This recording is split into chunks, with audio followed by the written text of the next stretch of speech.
Drones, ஆளில்லா விமானம், அதுவும் இந்த ஹெரான் ட்ரோன்ஸ் அப்படிலாம் சொல்லும்போது இந்தியாவினுடைய வியூகம் எப்படி இருக்குது? 4 ஹெரான் ட்ரோன்ஸை இஸ்ரேல்கிட்டருந்து மறுபடியும் நம்ம வாங்க போகிறோம். கிட்டத்தட்ட 90 ஹெரான் ட்ரோன்ஸ் ஆல்ரெடி நம்முடைய சர்வீஸில் இருக்குது. எதுக்காக புதிதாக 4 ஹெரான் ட்ரோன்ஸ்? ப்ராஜெக்ட் சீட்டா அப்படின்னு சொல்கிறாங்களே, அதனுடைய உண்மைத்தன்மை என்ன? இந்த வியூகத்தில் பார்த்துடலாமா?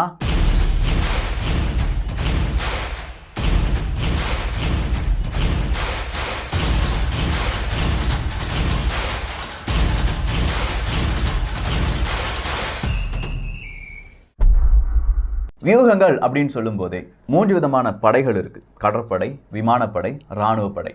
இந்த 3 படை இல்லாமல் அடுத்ததாக ஸ்பேஸ் படைன்னு ஒன்று வருது, சைபர் ஸ்பேஸ் அப்படின்னு சொல்லி வேறொரு படை இருக்குது. இதெல்லாம் வேறு வேறு படைகள். ஆனால் இந்த முப்படைகளுக்கு தேவையான ட்ரோன்ஸை வாங்குறதுல இந்தியா இப்போ மும்முரமாக செயல்பட்டு வராங்க. குறிப்பாக இஸ்ரேல், அமெரிக்கா போன்ற நாடுகளிடம் எப்படியாவது நல்ல டெக்னாலஜி நிறைந்த ட்ரோன்ஸை வாங்கணும். அதே நேரத்தில் நம்ம நாட்டிலையும் ட்ரோன்ஸ் அப்படிங்கிறதுக்கான அந்த உற்பத்தி, அதே மாதிரி அந்த ட்ரோன்ஸினுடைய அதிநவீன செயல்திறன் இது எல்லாமே அதிகப்படுத்த வேண்டும் அப்படிங்கிற ஒரு முனைப்புடன் இந்தியா செயல்பட்டு வருது.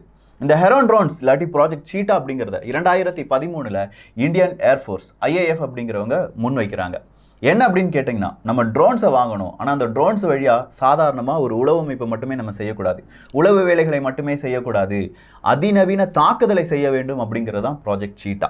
2013 போடப்பட்ட இந்த பிளான் 2021 இன்னும் பேச்சுவார்த்தையிலே இருக்குது. சீக்கிரமாக முடிவடையும் அப்படின்னு சொல்கிறாங்க. கிட்டத்தட்ட ஒரு 5000 கோடி ரூபாய் இதற்கு செலவாகும். இந்த 5000 கோடி ரூபாய்க்கு நம்ம என்ன செய்ய போகிறோம் அப்படிங்கிறதான் கேள்வி. ஹெரான் ட்ரோன்ஸ் அப்படின்னு சொல்லும்போது இஸ்ரேல், இந்தியா, அதுவும் குறிப்பாக இஸ்ரேலினுடைய டெக்னாலஜி அப்படின்னு சொல்லலாம். இந்த ட்ரோன்ஸ் ஒரு 90 ட்ரோன்ஸை நம்ம யூஸ் பண்ணுறோம். எதுலலாம்? நம்முடைய விமானப்படையாக இருக்கட்டும், கப்பற்படையாக இருக்கட்டும், இல்லாட்டி இராணுவப்படையாக இருக்கட்டும்.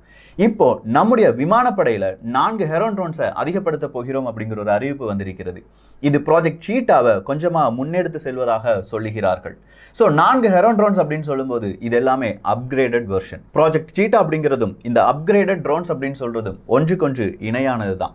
ப்ராஜெக்ட் சீட்டா வழியாக நம்ம என்ன செய்ய போகிறோம்னா, அந்த ட்ரோன்ஸை அப்கிரேட் பண்ண போகிறோம். நம்மகிட்ட இருக்கிற ஹெரான் ட்ரோன்ஸ் அப்படிங்கிறத அப்கிரேட் பண்ண போகிறோம். ஒவ்வொரு நேரத்திலையும் அப்கிரேடேஷன் அப்படின்னு சொல்லும்போது டேரெக்டாக சேட்டலைட் கூட உங்களுக்கு கம்யூனிகேஷன் பண்ணலாம். அதிநவீன சென்சார்ஸ் இருக்குது, இதுதான் அப்கிரேடேஷனாக வரும். ஸோ டேரெக்டாக சேட்டலைட் கூட கம்யூனிகேட் பண்ணி சென்சார்ஸை, அதிநவீன சென்சார்ஸ்லாம் வைக்கும்போது ரொம்ப நேரம் பறக்கக்கூடிய ட்ரோன்ஸாக நம்ம அப்கிரேட் பண்ணும்போது எல்லாமே ட்ரோன்ஸினுடைய செயல்திறன் அதிகரிக்கிறது. ஆனால் அதன் வழியாக ஒரு தாக்குதலை நடத்த முடியும் அப்படின்னு சொல்லும்போது நமக்கு இன்னொரு பவர் கிடைக்குது அப்படின்னு சொல்லலாம். இதுதான் ப்ராஜெக்ட் சீட்டாவினுடைய மிக முக்கியமான குறிக்கோள். இப்போ நம்ம 4 அப்கிரேடட் ஹெரான் ட்ரோன்ஸை வாங்க போகிறோம் அப்படின்னு சொல்லியிருக்கோம் பாருங்கள். ஆக்சுவலாக அதை லீஸுக்கு எடுக்கிற மாதிரி தான் நமக்கு பிளான் இருந்துச்சு. ஆனால் இப்போ நம்ம அதை வாங்க போகிறோம். இப்படி வாங்குவதால் நமக்கு ஏற்படக்கூடிய நன்மை என்ன அப்படின்னு கேட்டிங்கன்னா, ஏர் டு சர்ஃபஸாக நம்ம என்ன செய்ய முடியும், அங்கே இருக்கக்கூடிய சர்ஃபஸில் இருக்கக்கூடிய எதிரி நாட்டவர்களுடைய டார்கெட்டை அழிக்க முடியும். அதுவும் லேசர் கைடட் மியூனிஷன்ஸ் அப்படின்னு சொல்லலாம். So laser guided munitions, air to surface missiles இப்படிலாம் சொல்லும்போது கொஞ்சம் வித்தியாசமாக தான் இருக்குது. இந்த ஹெரான் ட்ரோன்ஸை நம்ம மீடியம் ஆல்டிடியூட் லாங் எண்டூரன்ஸ் மேல் அப்படின்னு சொல்லுவோம். இந்த மேல் அப்படிங்கிற இந்த ட்ரோன்ஸ் வழியாக இந்த மாதிரி லேசர் கைடட் மிசைல்ஸை வச்சு என்ன செய்ய முடியும்? டேங்க், பெரிய பெரிய பீரங்கிகள் வருகிறது என்றால் அதை அழிக்க முடியும். இல்லை வேறொரு ட்ரோன் பறந்துட்டு இருக்குன்னா அதையும் தாக்கி அழிக்க முடியும். இப்படி பல விஷயங்களை இந்த மாதிரியான ட்ரோன்ஸ் வழியாக, அப்கிரேடட் ட்ரோன்ஸ் வழியாக செய்ய முடியும். இது மட்டும் தானா அப்படின்னு பார்த்தா கிடையாது. இந்தியாவினுடைய அடுத்த காய் நகர்த்தல் MQ-9B அப்படிங்கிற அந்த ட்ரோன்ஸையும் பற்றி இருக்கிறது. கிட்டத்தட்ட 30 ட்ரோன்ஸுக்கு நம்ம ஆர்டர் கொடுத்துருக்கோம் அமெரிக்காவிடம். 10 இராணுவப்படைக்கு, விமானப்படைக்கு, கப்பற்படைக்கு அப்படிங்கிறது தான் இந்த 30 ட்ரோன்ஸ். இதுக்காக $3 பில்லியன் செலவாகும் அப்படிங்கிறதும் ஒரு கருத்தாக இருக்கிறது. சரி, இப்போ MQ-9Bயை இந்தியா உபயோகிக்கிறதா என்று கேட்டால் ஆம், நம்முடைய கப்பற்படையில் அதை உபயோகப்படுத்துகிறோம் அப்படின்னு சொன்னோம்.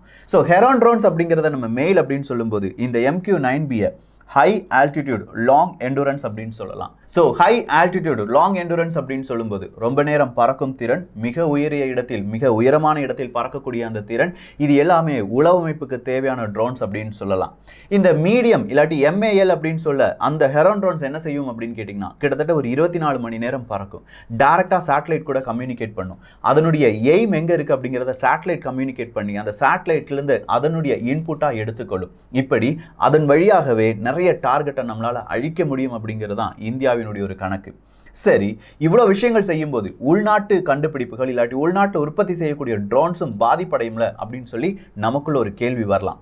இந்தியா இப்போதான் கொஞ்சம் கொஞ்சமாக இந்த ட்ரோன்ஸ் தயாரிப்புகளாக இருக்கட்டும், அதிநவீன டெக்னாலஜியாக இருக்கட்டும், இதில் மேம்பட்டு வருகிறார்கள் அப்படின்னு சொல்லலாம். ஸோ அது வரையிலும் ஒரு 2-3 வருடங்களுக்கு நமக்கு என்ன தேவை? வெளிநாடுகளுடைய தேவை, அவங்களுடைய இந்த மாதிரியான நவீன திட்டங்கள், இது எல்லாமே தேவைப்படுகிறது. இந்தியா ரஃபே எம்ஃபீரா இருக்கட்டும், அப்படி இல்லைனா நியூ ஸ்பேஸ் டெக்னாலஜியாக இருக்கட்டும், 200 ஸ்வாம் ட்ரோன்ஸுக்கு ஆர்டர் கொடுத்துருக்கோம்.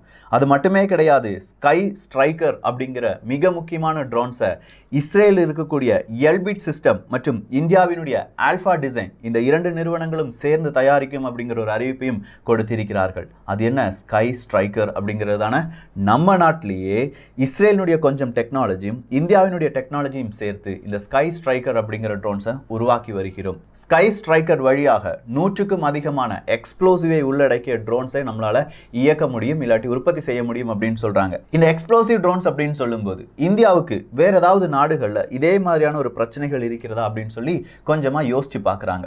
இந்தியா எந்த நாட்டை இந்த மாதிரி ஒரு எக்ஸாம்பிளுக்கு பார்த்தாங்க அப்படின்னு கேட்டிங்கன்னா, அசர்பைஜான் ஆர்மேனியா அந்த யுத்தத்தை தான். அசர்பைஜான் ஆர்மேனியா யுத்தத்தின் போது பலவிதமான டார்கெட் இருக்கு. அந்த டார்கெட்டை நேரடியாக நம்மளால அழிக்க முடியலை, சரிதானே? ட்ரோன்ஸை ஏவி அங்கே இருக்கக்கூடிய ஒரு மிசைல் அந்த இடத்தை போய் அழிக்கணும் அப்படின்னு சொல்லும்போது மிகப்பெரிய டெக்னாலஜி எல்லாமே தேவைப்படுது. ஸோ ஷார்ட்கட்டாக இதுக்கு என்ன செய்யலாம் அப்படின்னு சொல்லி துருக்கி கொஞ்சமாக யோசிச்சாங்க. அவங்க என்ன செஞ்சாங்கன்னா, மனிதர்கள் தற்கொலைப்படை தாக்குதல் எல்லாமே நடத்துகிறாங்க, ஏன் ட்ரோன்ஸ் தற்கொலைப்படை தாக்குதலை நடத்தக்கூடாது? அந்த ட்ரோன்ஸ்குள்ளவே எக்ஸ்ப்ளோசிவ் அப்படிங்கிறத, அதாவது வெடிபொருட்களை நிறைத்து வைத்து விடுகிறார்கள். அந்த ட்ரோன்ஸை எந்த இடத்துல போய் மோத வைக்கணும் அப்படிங்கிறத சொல்லி கொடுத்துட்றாங்க. நேராக அந்த ட்ரோன் அந்த இடத்துக்கு போய் மோதன உடனே அதில் இருக்கக்கூடிய அந்த ட்ரோனில் இருக்கக்கூடிய வெடிபொருட்கள் வெடித்து சிதறுகிறது. அதில் அந்த ட்ரோனும் அழிந்து விடும், அது டார்கெட்டாக எதை போய் அழிக்குதோ அதுவும் அழிந்து விடும். ஸோ டோட்டலாக தற்கொலைப்படை ட்ரோன்ஸ் அப்படிங்கிறதை உருவாக்கி வருகிறார்கள். இந்த ஸ்கை ஸ்ட்ரைக்கர்ஸும் அதில் ஒரு வகை அப்படின்னு சொல்லலாம். அடுத்ததா ஸ்விட்ச் அப்படிங்கிற ட்ரோன்ஸ் தான். இந்த ஸ்விட்ச் அப்படிங்கிற ட்ரோன்ஸை ஐடியா ஃபோர்ஜ் அப்படிங்கிற நிறுவனத்துடன் இணைந்து நம்ம தயாரிக்க போகிறோம் அப்படிங்கிற அறிவிப்பும் இந்திய அரசாங்கம் வெளியிட்டிருக்கிறது. இப்படி ஏகப்பட்ட விஷயங்கள் இருக்குங்க. எல்லாத்தையும் நம்ம சொல்லிட்டா பின்ன ராணுவ ரகசியம்லாம் அப்படின்னு சொல்லிடுவாங்க. ஸோ இந்த விஷயங்கள் எல்லாமே இன்டர்நெட்டில் வந்த விஷயங்கள் தான். இதில் நம்ம பார்க்க வேண்டியது இந்த ஹெரான் ட்ரோன்ஸ், அதனுடைய அப்கிரேடட், அதனுடைய சென்சார் சிஸ்டம், இல்லை சேட்டலைட் கம்யூனிகேஷன், கடைசியாக ஆர்டிஃபிஷியல் இன்டெலிஜென்ஸ். இந்த ஹெரான் ட்ரோன்ஸுக்கு ஆர்டிஃபிஷியல் இன்டெலிஜென்ஸ் கொடுத்து அந்த ட்ரோன்ஸ் இந்தியாவுக்கு கிடைக்குமா அப்படிங்கிற ஒரு எதிர்பார்ப்பும் நிலவுகிறது. சப்போஸ் இது எல்லாமே நல்லபடியாக நடந்துச்சுன்னா இந்த டெக்னாலஜியில் இந்தியாவும் பெரிய அளவில் சாதிப்பதற்கான வாய்ப்புகள் இருக்கு. இப்போ இருக்கிற இளைஞர்கள், மிகப்பெரிய மாணவர்கள், நீங்களாம் எதை பற்றி படிக்கணும்னா இந்த ட்ரோன்ஸ், ஸ்வாம் ட்ரோன்ஸ், இல்லாட்டி இந்த மாதிரி ஸ்கை ஸ்ட்ரைக்கர்ஸ், இதெல்லாம் பற்றி படிங்க. அதில் இருக்கக்கூடிய சென்சார்ஸ், சேட்டலைட் கம்யூனிகேஷன், இது எப்படி செயல்படுகிறது, 1000 கிலோமீட்டர் தூரமாக செல்லக்கூடிய ட்ரோன்ஸை எப்படி நம்மளால கண்ட்ரோல் பண்ண முடிகிறது, ரிட்டர்ன் டு ஹோம் அப்படிங்கிற அந்த ஃபங்க்ஷன் என்ன செய்யுது, இதெல்லாம் தெளிவாக படித்த பிறகு உங்களுடைய ப்ராஜெக்டில் ஒரு குட்டி ப்ராஜெக்டாக கூட இதை செய்யலாம். அப்படி செய்யும்போது நாளைக்கு அது இந்தியாவுக்கே தேவைப்படும் ஒரு ப்ராஜெக்டாக மாறுவதற்கான வாய்ப்புகள் இருக்கிறது. ஸோ இதுதான் ப்ராஜெக்ட் சீட்டா அப்படின்னு சொல்லி இன்னும் டிக்ளேர் பண்ணல. ப்ராஜெக்ட் சீட்டாவினுடைய ஒரு அம்சம் தான் அப்கிரேடட் ட்ரோன்ஸ். இன்னும் நிறைய விஷயங்களை உள்ளடக்கியது தான் ப்ராஜெக்ட் சீட்டா. இந்த ப்ராஜெக்டை பற்றி இன்னும் தெளிவான விவரங்கள் வேறொரு காணொளியில் பார்த்துடலாமா? ஸோ இந்த காணொளி பற்றிய உங்களுடைய கருத்துக்கள் இங்கே வரவேற்கப்படுகின்றன. எல்லோரும் யூகத்தில் இணைந்திருங்கள். நல்லதை பகிர்ந்து நல்ல சமுதாயத்தை உருவாக்குவோம். நன்றி, வணக்கம், ஜெய் ஹிந்த்.